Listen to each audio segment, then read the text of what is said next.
Hey guys, this is not a video I want to make, but it's one I unfortunately must because of updates to YouTube that will come into effect in January 2020. Some of you may not know, but the Federal Trade Commission has forced a settlement onto YouTube, requiring users to state if their content is, quote-unquote, made for children. This is a means to protect children from personalized advertising on videos they may consume. As YouTube's own terms of service requires users to be 13 years or older, this isn't a big deal looking at it at first glance. After all, we have YouTube Kids, right?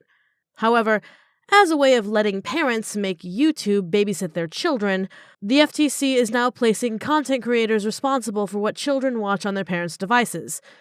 Now, all of the content on my channel is not made for children because I produce content that involves swearing, teen to mature content, and zero education, so I am listed as such in a general sense.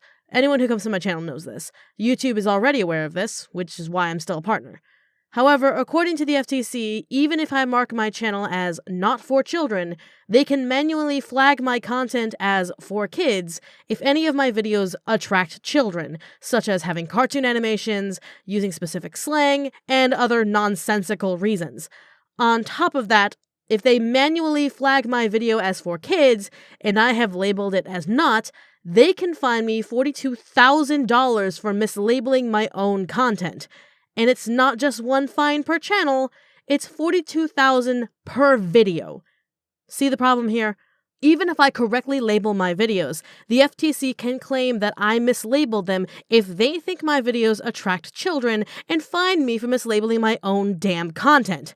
Now, I cuss in almost every single video I've made on here because I simply do not care to bleep out any words, knowing my content was made for teens and up. I'm not 100% worried. But imagine the stress and anxiety going through YouTubers who don't cuss and who make family-friendly content. A lot of YouTubers may straight up disappear from the platform to avoid the risk of a fine. That's the reality if this ruling goes through. Luckily, there have been some YouTubers who have reached out to commissioners of the FTC hoping to shed some light on the situation and reverse this order. So I am remaining positive for now. However, I must let you all know of my plans going forward. Despite being positive and sure, I still cannot risk a fine. I will be keeping an eye on the FTC and YouTube from now until January when the ruling goes into effect.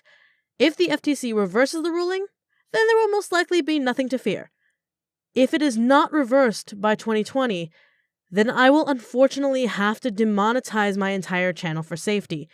I will stop the daily uploads as I will not be able to obtain ad revenue from them anyway, and only upload ad-free trailers and original content with links to buy my content and merchandise, such as my covers on Spotify and iTunes, and games on Steam and itch.io. It is a harsh road to take, but as a content creator with very limited revenue from game development and streaming, I cannot risk a $42,000 fine on top of my student loans. I know this is a big deal, and many of you will probably panic, not just about my videos, but about content creators you know and adore. If you have the time, please consider filling out a polite comment to the FTC and tell them to change their ruling. We have until December 9th to convince the FTC that they are wrong and must reverse their decision.